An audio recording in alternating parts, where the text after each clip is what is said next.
Hello hi friends, ಎಲ್ಲರಿಗೂ ನಮಸ್ಕಾರ. ಎಲ್ಲರೂ ಹೇಗಿದ್ದೀರಾ? ನಾವು ಕೂಡ ತುಂಬ ಚೆನ್ನಾಗಿದ್ದೀವಿ. ನೀವು ಚೆನ್ನಾಗಿದ್ದೀರಾ ಅಂದ್ಕೊತೀನಿ. ಇವತ್ತೊಂದು ಸೂಪರಾಗಿ ಮಕ್ಕಳಿಗೆ ಇಷ್ಟ ಆಗುವಂಥ ಸ್ವೀಟ್ನ ಮಾಡ್ತಾಯಿದ್ದೀನಿ.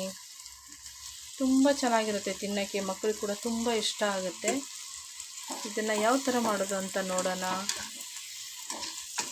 ಮಕ್ಕಳಂತೂ ತುಂಬ ಇಷ್ಟಪಟ್ಟು ತಿಂತಾರೆ. ಬೇಕರಿಯಿಂದ ತೊಗೊಂಬರೋದಕ್ಕಿಂತ ಮನೆಯಲ್ಲೇ ಮಾಡಿದ್ರೆ ತುಂಬ ಸೂಪರಾಗಿ ಟೇಸ್ಟಿಯಾಗಿ ಬರುತ್ತೆ. ಮಕ್ಕಳಿಗೆ ಕೂಡ ತುಂಬ ಇಷ್ಟ ಆಗುತ್ತೆ. ಇಷ್ಟು ಚೆನ್ನಾಗಿರೋ ಸ್ವೀಟ್ನ ಯಾರಿಗೆ ಇಷ್ಟ ಆಗಲ್ಲ ಹೇಳಿ? ನೋಡಿದ್ರೇ ಬಾಯಿಯಲ್ಲಿ ನೀರು ಬರೋ ಥರ ಇದೆ ಸ್ವೀಟು. ಮನೆಯಲ್ಲೇ ಸುಲಭವಾಗಿ ಈ ಥರ ಸ್ವೀಟ್ನ ನೀವು ಮಾಡ್ಬೋದು. ತುಂಬ ಚೆನ್ನಾಗಿರುತ್ತೆ ತಿನ್ನೋಕ್ಕೆ, ಟೇಸ್ಟ್ ಕೂಡ ಹಾಗೆ ಇರುತ್ತೆ. ಇದು ಯಾವ ಥರ ಮಾಡೋದು ಅಂತ ನೋಡೋಣ. ನೋಡೋಕ್ಕಿಂತ ಮುಂಚೆ ನಮ್ಮ ಚಾನಲ್ ಯಾರೆಲ್ಲ ಸಬ್ಸ್ಕ್ರೈಬ್ ಮಾಡ್ಕೊಂಡಿಲ್ಲ ಸಬ್ಸ್ಕ್ರೈಬ್ ಮಾಡ್ಕೊಳ್ಳಿ, ಹಾಗೆ ಬೆಲ್ ಐಕನ್ನು ಒತ್ತಿ, ಹಾಗೆ ನಮಗೆ ಸಪೋರ್ಟ್ ಮಾಡಿ ಅಂತ ಕೇಳ್ಕೊತ ಹೀಗೆ ಒಂದು ಲೈಕ್ ಕೊಡಿ. ಬನ್ನಿ ಇದು ಯಾವ ಥರ ಮಾಡೋದು ಅಂತ ನೋಡೋಣ. ಸ್ವೀಟ್ ಮಾಡೋಕ್ಕೆ ಇದು 1 ಕಪ್ಪು ಗೋಧಿ ಹಿಟ್ಟು, 1 ಚಮಚ ತುಪ್ಪ, 3 ಏಲಕ್ಕಿ, ಒಂದು ಅರ್ಧ ಕಪ್ಪಿನಕಿಂತ ಜಾಸ್ತಿ ಸಕ್ಕರೆ ತಗೊಂಡಿದ್ದೀನಿ. ಮಾಡೋಕ್ಕೆ ಎಣ್ಣೆ.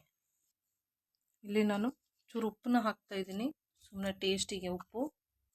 ಇವಾಗ ಇದಕ್ಕೆ ನಾವು ಸ್ವಲ್ಪ ನೀರು ಹಾಕ್ಕೊಂಡು ಕಲಿಸ್ಕೋಬೇಕು. ತೊಗೊಂಡಿರೋಂಥ ತುಪ್ಪನ ಇದರಲ್ಲಿ ಮಿಕ್ಸ್ ಮಾಡ್ಕೋತಾ ಇದ್ದೀನಿ. ಇವಾಗ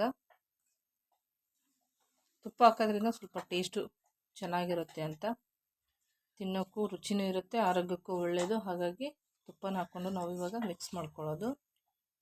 ನೋಡಿ, ಈ ಥರ ಗೋಧಿ ಹಿಟ್ಟಲ್ಲಿ ತುಪ್ಪ ಹಾಕಿ ಈ ಥರ ಕಲಿಸ್ಬೇಕು. ಒಂದು ಘಮ ಬರುತ್ತೆ ನೋಡಿ, ಇಷ್ಟು ಚೆನ್ನಾಗಿರುತ್ತೆ ಈ ಥರ ಕಲಿಸ್ತಾ ಇದ್ದರೆ. ಈ ಥರ ಉದುರಾಗಿ ಇದನ್ನು ಫಸ್ಟು ನಾವು ಚೆನ್ನಾಗಿ ತುಪ್ಪದಲ್ಲಿ ಮಿಕ್ಸ್ ಮಾಡ್ಕೋಬೇಕು. ಈಗ ಇದನ್ನು ಸ್ವಲ್ಪ ನೀರು ಹಾಕ್ಕೊಂಡು ನಾವು ಕಲಿಸ್ಕೋಬೇಕು. ಚಪಾತಿ ಹಿಟ್ಟು ಹಿಂಗೆ ಕಲಿಸ್ಕೊತೇವೆ ಹಂಗೆ ಕಲಿಸ್ಕೋಬೇಕು. ಅದಕ್ಕಿಂತ ಸ್ವಲ್ಪ ಗಟ್ಟಿ ಕಲಿಸ್ಕೋಬೇಕು. ನೋಡಿ, ಹಿಟ್ಟು ಈ ಅಳತೆಯಲ್ಲಿ ಕಲಿಸ್ಕೋಬೇಕು. ನೋಡಿ ಎಷ್ಟು ಚೆನ್ನಾಗಿ ಬಂದಿದೆ, ಗಟ್ಟಿ ಬಂದಿದೆ, ಸ್ಮೂತಾಗಿ. ಈ ಥರ ಹಿಟ್ಟನ್ನ ಕಲಿಸ್ಕೋಬೇಕು. ನೋಡಿ, ನಾನು ಚಪಾತಿ ಮಣಿ ಮೇಲೆ ಸ್ವಲ್ಪ ಎಣ್ಣೆನ ಹಾಕಿ ಈ ಥರ ಇದನ್ನು ಮಿದ್ಕೋತಾ ಇದ್ದೀನಿ. ಮತ್ತೆ ನೋಡಿ, ಈ ಥರ ಉಂಡೆನ ಮಾಡಿಕೊಂಡು ಇದಕ್ಕೆ ಮೇಲೆ ಎಣ್ಣೆನೂ ನೀವು ತುಪ್ಪನೂ ಸವರ್ಕೋಬೋದು. ನಾನು ಇಲ್ಲಿ ಎಣ್ಣೆನೇ ಸವರ್ತಾ ಇದ್ದೀನಿ. ನೀವು ಬೇಕಂದರೆ ತುಪ್ಪ ಕೂಡ ಸವರ್ಕೋಬೋದು.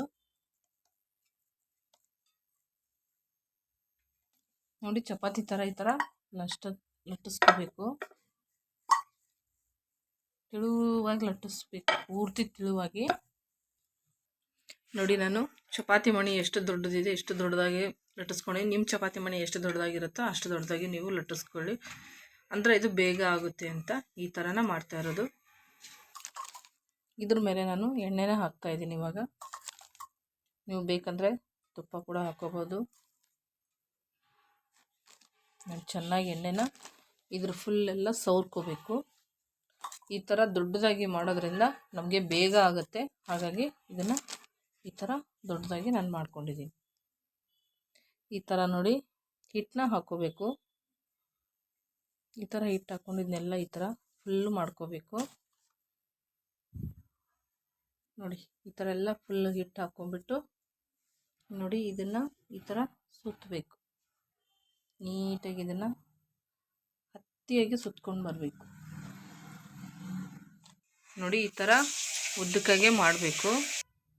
ಈ ಥರ ಸೆಂಟ್ರಲ್ಲಿ ಕಟ್ ಮಾಡ್ಕೊತೀನಿ. ಉದ್ದ ಇರೋದ್ರಿಂದ ನೀವು ಒಂದು ಸೈಡಲ್ಲಿ ಬೇಕಾದರೆ ಕಟ್ ಮಾಡ್ಕೊಂಬಿಡ್ಬೋದು. ನೋಡಿ, ಈ ಥರ ಇದನ್ನು ಒಂದೊಂದು ಅಳತೆ ತೊಗೊಂಡು ಕಟ್ ಮಾಡ್ಕೋಬೇಕು. ಇದನ್ನು ಈ ಥರ ಬರುತ್ತೆ ನೋಡಿ.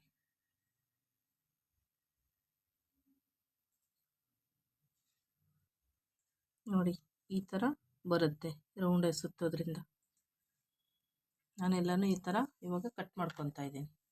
ನೋಡಿ, ಎಣ್ಣೆಲಿ ಬಿಟ್ಟಿದ ತಕ್ಷಣ ಇದೇ ಥರ ಇದು ಪದ್ರವಾಗಿ ಚೆನ್ನಾಗಿ ಬರುತ್ತೆ. ನೋಡಿ, ನಾನು ಎಲ್ಲನೂ ಈ ಥರ ಕಟ್ ಮಾಡಿ ಇಟ್ಕೊಂಡಿದ್ದೀನಿ. ಈಗ ಒಂದೇ ಚಪಾತಿಯಲ್ಲಿ ನೋಡಿ ಎಷ್ಟೊಂದಾಗಿದ್ದಾವೆ. ಇಲ್ಲಿ ನೋಡಿ, ಎಣ್ಣೆನ ಕಾಯಕ್ಕೆ ಇಟ್ಟಿದ್ದೀನಿ. ಹಾಗೆ ಇಲ್ಲಿ ಪಾಕನ ರೆಡಿ ಮಾಡ್ಕೊಳ್ಳೋಣ. ನಾನಿಲ್ಲಿ ಅರ್ಧ ಬಟ್ಲಕ್ಕಿಂತ ಕಮ್ಮಿ ನೀರನ್ನ ಹಾಕ್ತಾಯಿದ್ದೀನಿ. ನೋಡಿ, ಸಕ್ಕರೆನೂ ಹಾಕಿ ಇದನ್ನು ನಾವು ಚೆನ್ನಾಗಿ ಕೈ ಆಡಿಸ್ಬೇಕು ಪಾಕ ಬರೋವರೆಗೂ. ಇವಾಗ ನಾನು ಏಲಕ್ಕಿನ ಹಾಕ್ತಾಯಿದ್ದೀನಿ. ಸಿಪ್ಪೆ ಸಮೇತ ನಾನು ಜಜ್ಜಿಬಿಟ್ಟು ಹಾಕಿದ್ದೀನಿ ಏಲಕ್ಕಿನ. ನಾವು ಜಾಮೂನಿ ತೊಗೊತೀವಲ್ಲ ಅದೇ ಥರ ಪಾಕನ ತೊಗೋಬೇಕೀಗ. ಈ ಕಡೆ ಪಾಕ ರೆಡಿ ಆಗ್ತಾ ಇದೆ. ಹಾಗೆ ಈ ಕಡೆ ನಾವು ಇಲ್ಲಿ ಎಣ್ಣೆ ಕಾದಿದೆಯಾ ನೋಡಿ ಇವಾಗ ಇದನ್ನು ಎಣ್ಣೆಲಿ ಹಂಗೆ ಸಣ್ಣ ಉರಿ ಇಟ್ಕೊಂಡು ಇದನ್ನು ಎಣ್ಣೆಯಲ್ಲಿ ಚೆನ್ನಾಗಿ ಇದನ್ನು ಕರಿಬೇಕು. ನೋಡಿ ಚೆನ್ನಾಗಿ ಇಲ್ಲಿ ಎಣ್ಣೆಯಲ್ಲಿ ನಾವು ಇದನ್ನು ಫ್ರೈ ಮಾಡ್ಕೋಬೇಕು. ನೋಡಿ ಇವಾಗ ಇದು ಪಾಕ ರೆಡಿಯಾಗಿದೆ. ಕೈಗೆ ಅಂಟ್ಕೊಂಡ್ರೆ ಅಂಟಂಟು ಬರಬೇಕು. ಈ ಥರ ಮುಟ್ಟಿ ನೋಡಿದ್ರೆ ನೋಡಿ ಈ ಥರ ಅಂಟಂಟು ಬರಬೇಕು. ಅಂಟಂಟು ಬಂದರೆ ಅದು ಪಾಕ ರೆಡಿಯಾಗಿದೆ ಅಂತ ಅರ್ಥ. ಅಷ್ಟೇ ಸಾಕು, ಒಂದೆಳೆ ಪಾಕ ಬೇಡ ನಮಗೆ. ಚೂರು ಅಂಟಂಟಾದರೆ ಅದು ಇವಾಗ ನಮ್ಮ ಮಾಮೂಲಿ ಗುಲಾಬ್ ಜಾಮ್ಗೆಲ್ಲ ಮಾಡ್ತೀವಲ್ಲ ಅಷ್ಟೇ ಆದರೆ ಸಾಕು. ಇವಾಗ ಇದನ್ನು ಪಾಕ ರೆಡಿ ಆಯಿತು. ಇಲ್ಲಿ ಕೂಡ ನಾವು ಹಾಗೆ ಇದನ್ನು ಫ್ರೈ ಮಾಡ್ತಾಯಿದ್ದೀವಿ. ನೋಡಿ ಚೆನ್ನಾಗಿ ಕಲರ್ ಬರ್ತಾಯಿದೆ. ನಾವು ಸ್ವಲ್ಪ ಇದು ಫ್ರೈ ಮಾಡ್ಕೋಬೇಕು. ನೋಡಿ ಚೆನ್ನಾಗಿದೆ. ಇವಾಗ ಕರ್ತಿದೆ ಎಣ್ಣೆಯಲ್ಲಿ ನಾನು ತೆಗಿತಾ ಇದ್ದೀನಿ. ತೆಗೆದು ನೋಡಿ ಪಾಕದಲ್ಲಿ ಇವಾಗ ನಾನು ಹಾಕ್ತಾಯಿದ್ದೀನಿ. ನೋಡಿ ಪಾಕದಲ್ಲಿ ಹಾಕಿ ಚೆನ್ನಾಗಿ ಇದನ್ನು ಈ ಥರ ಮಾಡ್ಕೋಬೇಕು. ಚೆನ್ನಾಗಿ ಪಾಕ ಎಳ್ಕೊಳ್ಳುತ್ತೆ. ಇನ್ನೂ ಇಲ್ಲಿ ಇದೆ ಅಲ್ವಾ, ಇದು ಕೂಡ ನಾವು ಅದೇ ಥರ ಎಣ್ಣೆಯಲ್ಲಿ ಕರಿಬೇಕೀಗ. ನೋಡಿ ಅದೇ ಥರ ಇದನ್ನು ಚೆನ್ನಾಗಿ ಅದೇ ಥರ ಫ್ರೈ ಮಾಡ್ಕೋಬೇಕು.